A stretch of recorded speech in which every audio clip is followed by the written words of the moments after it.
Hey, I'm Eric Gershman, and I'm going to be talking about defeating the Chevy StabiliTrak for track time fun.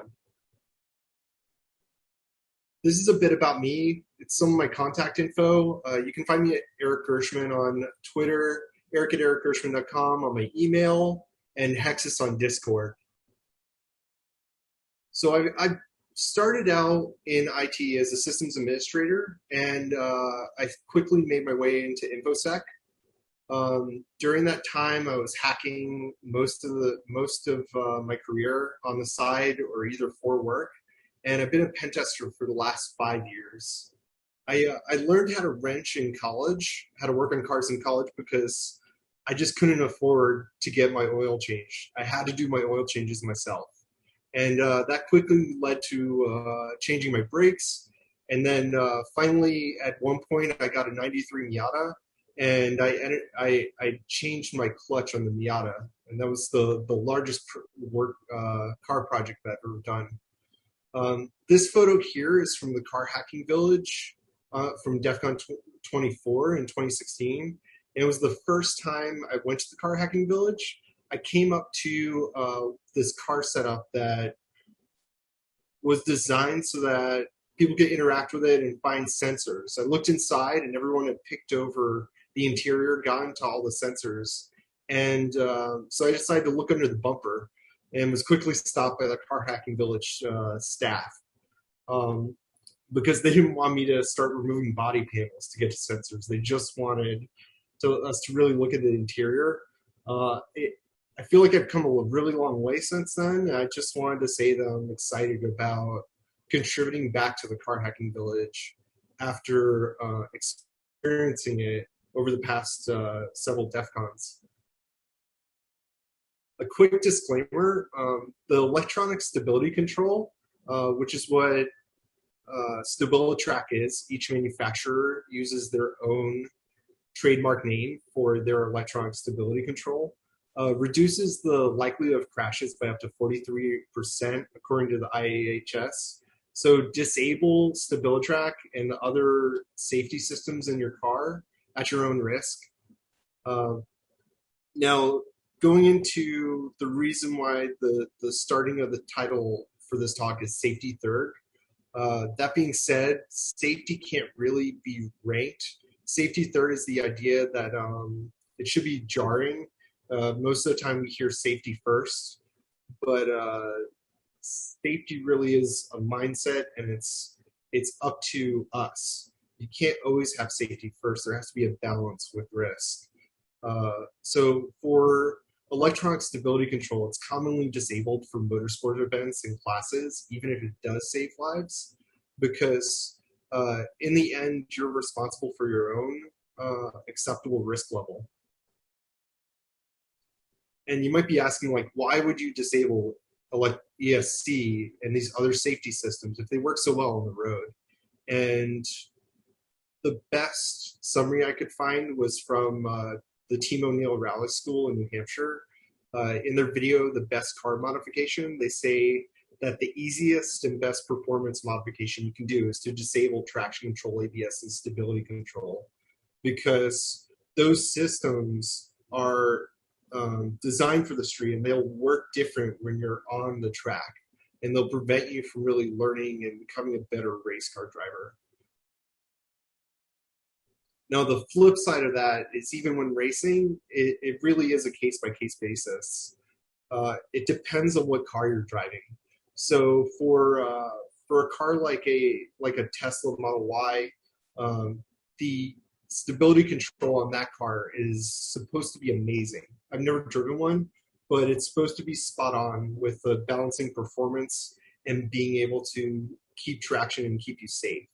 So there's a lot of cars out there, performance cars like Corvettes, the Toyota Supra, where the traction control and the stability control systems are tuned for the performance of those cars. And also, the likelihood of you crashing if you turn those systems off increases a lot when compared to slower cars. With Team O'Neill, they're racing and teaching on sometimes base Ford Fiestas that when you lose traction or you you slip the wheels, you're not getting in as much trouble as if you were in a much faster car. And that's really represented by this article from Road and Track about turning off stability control. They say the author says that the fact is that you can get the most cars to within 2 or 3 seconds of their best lap time with all of these systems turned on. Now, getting past just the safety aspects of this and my and the disclaimers, you might be asking, why am I trying to race, and why am I getting what started this talk? And it really is that I want to share my love of cars and racing with my son. If I really just wanted to race for myself, I would buy another '90s Miata that has none of these safety features, and add safety features like a rollover bar and proper seats. But really, I want to share this with my son, and I was really inspired by Jalopnik's Will It Baby line of like articles where they test different cars and come up with, can you transport your little ones in it and still have fun? And so I test drove a large number of different cars, and from the Fiat 500 to the Civic Si, a lot of cars that they recommended. Unfortunately, the Miata didn't make the cut, but I did end up on what I thought is like a compromise between hot hatches. When I did the test drives, I realized that I either wanted a fast manual transmission car or a car that had a single speed and didn't have the lag of automatic transmission. And I came upon the Spark EV while researching electric cars and coming across this Car and Driver article about the 2013 to 2014 compliance cars. And they were super impressed by the Spark. It was the quickest car that they had, which was still slow when you look at like hot hatch, other hot hatches like the Fiat 500. It was getting 0 to 60 in mid to high sevens.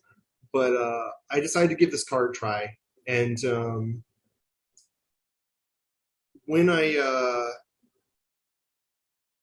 started driving it more and more, I realized that the traction control was going to be a huge issue. So that's the reason that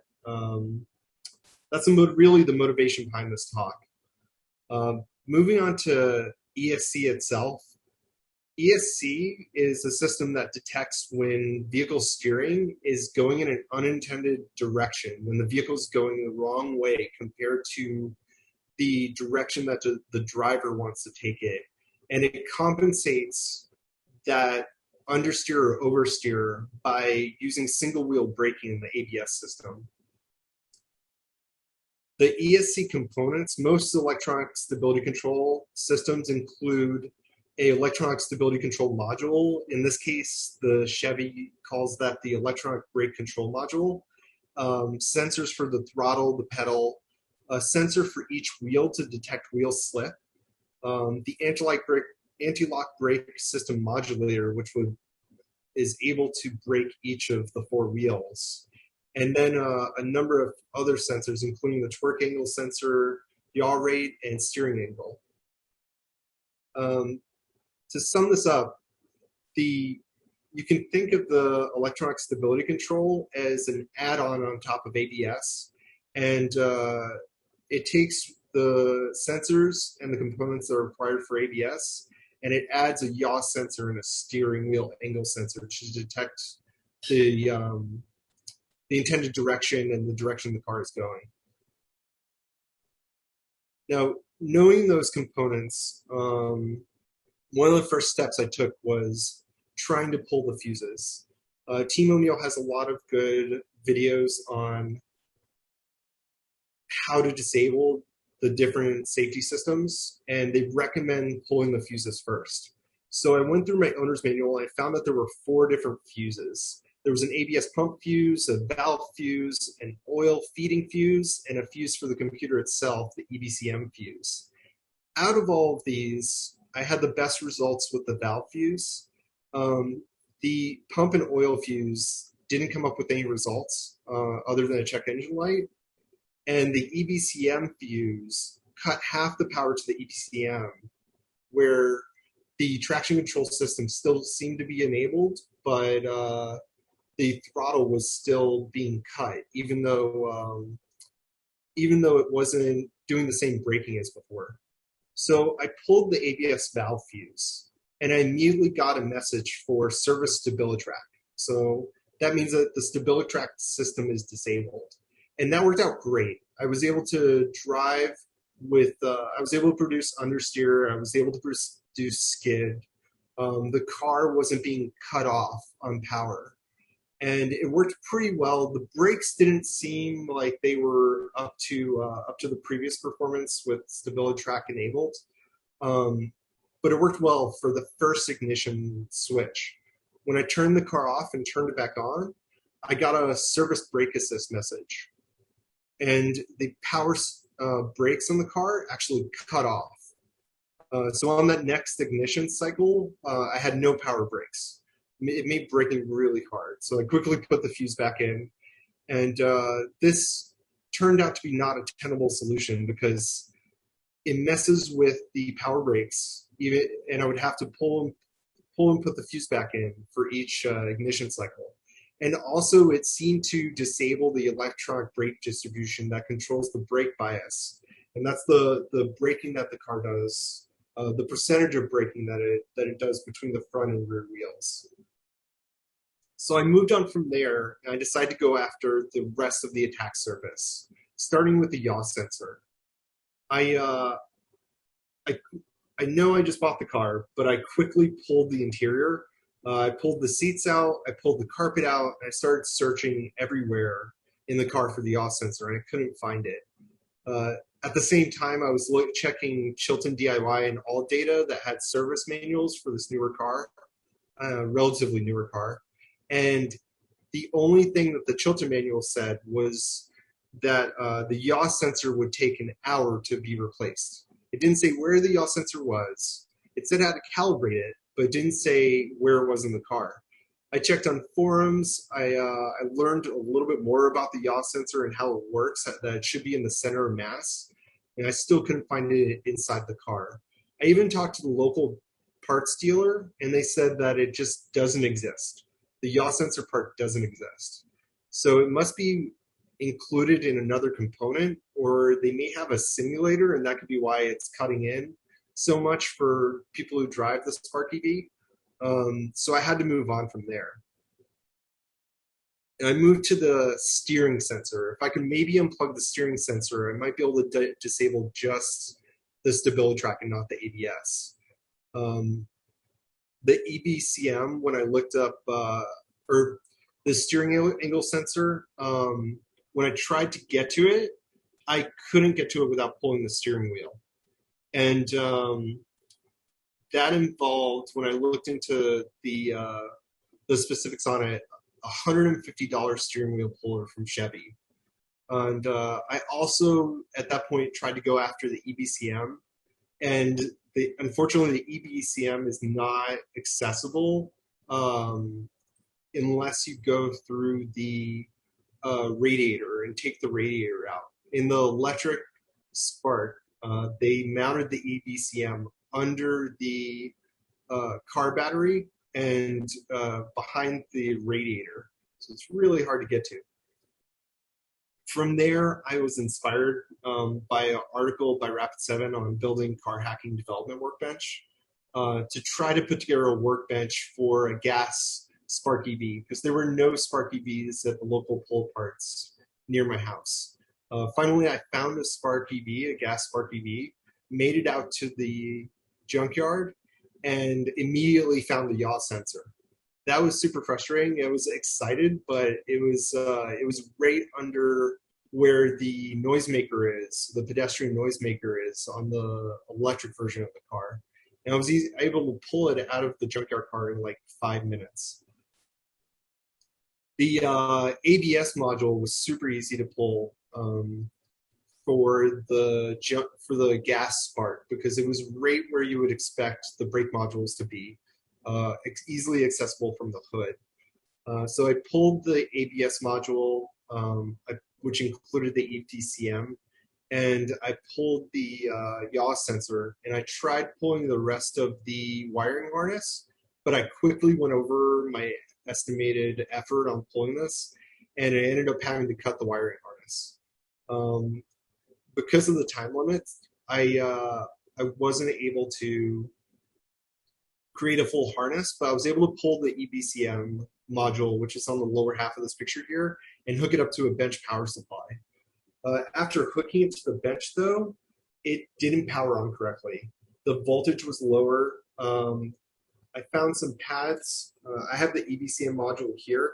And I found some pads inside the module. I made some wire cutoffs to access the diagnostic pads, but the module itself, or the when I hooked a multimeter up to it, it came into it produced a fraction of volt. So I knew something was wrong, and that ended up being a dead end. So that's kind of where my research stops. At this point, if I plan on racing in the next month, so I'm going to try and go after a few other future attack paths. The first one is that I believe that I can decode the traction control shutoff message from the physical switch that's in the center console. It hooks into the body control module, which is a separate module that controls auxiliary functions in the car, and appears to only talk to the EBCM over CAN bus. So I'm going to attempt to see if there's any messages that can further disable the StabiliTrak, or at least make it easier to disable. The second option is I believe I can get to the EBCM through the front driver's side wheel well. I've used this trick before when changing oil and when trying to access components in cars. Sometimes the manufacturer says to do it one way, and you're able to go through the wheel well on one side or the other to access something that that would normally take a much longer amount of time. And then finally, I'm going to build another non-EV StabiliTrak bench in a car that doesn't require a steering wheel puller.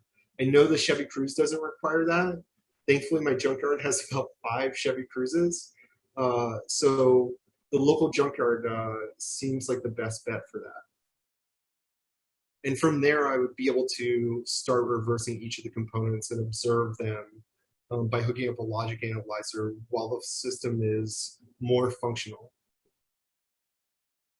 Going on to lessons learned, while I had the interior out on the Spark, I thought, I traced all of the modules in the interior, and one of them was OnStar, which I don't have a subscription for, and I don't need for racing. Like, I'm not going to be calling OnStar anytime soon, especially in an electric car that only gets 80 miles range.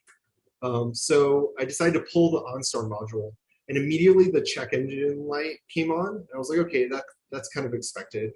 And I started driving, and the first time this happened, I made it onto one of the main roads or closer roads near my house, and the propulsion for the power was cut. It came up with this propulsion power is reduced message, and I was like, okay, this isn't too bad. I should be able to make it home fine. I'm still getting like 14 kilowatts in this screenshot or in this picture of power. That's still a decent amount of acceleration. But then while I was driving, I hit 20 miles per hour, and it drastically cut power. It said speed limit set to 20 miles per hour on the message, and then I floored the accelerator, and it only gave me like 1 or 2 kilowatts of energy for going to the motor. That meant that the miles per hour was only incrementing like once every 2 or 3 seconds. So it was a really scary moment, but I want to learn from it. And my plan is to figure out why the OnStar system does this when you unplug it. The only thing I can think of is for immobilizing in the event that somebody stole the car and tried to disable OnStar by unplugging it, because it's easily accessible. The other thing I want to see is, could this be triggered by CAN bus messages or by uh, flooding the CAN bus with the OnStar messages, or the lack of an OnStar, like basically silencing the OnStar messages. The other lesson was pretty unfortunate too, and that was bring a scope to the inspection. Now, the Chevy Spark EV has a lot of plastic cladding. They tried to hide kind of that it's an electric vehicle, and all of this plastic cladding meant that when I went to buy the car and I looked in the engine bay, I didn't see any problems. Everything seemed fine. But when I actually pulled the plastic off to try to get to the EBCM, I came across this nest here, and it's using like insulation from the car and a bunch of sticks. I discovered the nest, and I was like, oh no, birds moved in. But then I started looking more through it and looking at the components of the car, and I found mouse droppings. So I definitely recommend getting the like $25 scope from Harbor Freight or from online, a USB scope, and looking around in the engine bay when you're going to buy a used car. I haven't seen that recommendation in a lot of places for when inspecting a used car, but it would have saved me on this. Thankfully, it seems that the mice really didn't like the orange cables, the high voltage cables in the car, but it looks like I'm going to have to replace at least one or two ground straps before I take the car on a track. And that's my talk. Thank you, Car Hacking Village. I want to thank you for giving me the opportunity to speak. And I wanted to thank everyone that helped me with my research, my coworkers. I definitely want to thank my family, my wife especially, for dealing with a car that had like no interior. I still haven't put the carpet back in the car. And I really appreciate you taking the time to listen to my talk. These are a bunch of links that I wanted to include for what I came across. A lot of it is covered throughout the talk, but I just wanted to also mention the Chilton DIY and all data was really useful and an easy way for me to get access to the service data.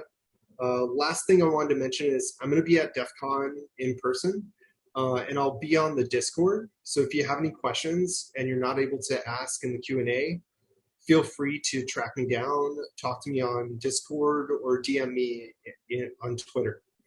Thanks, everyone.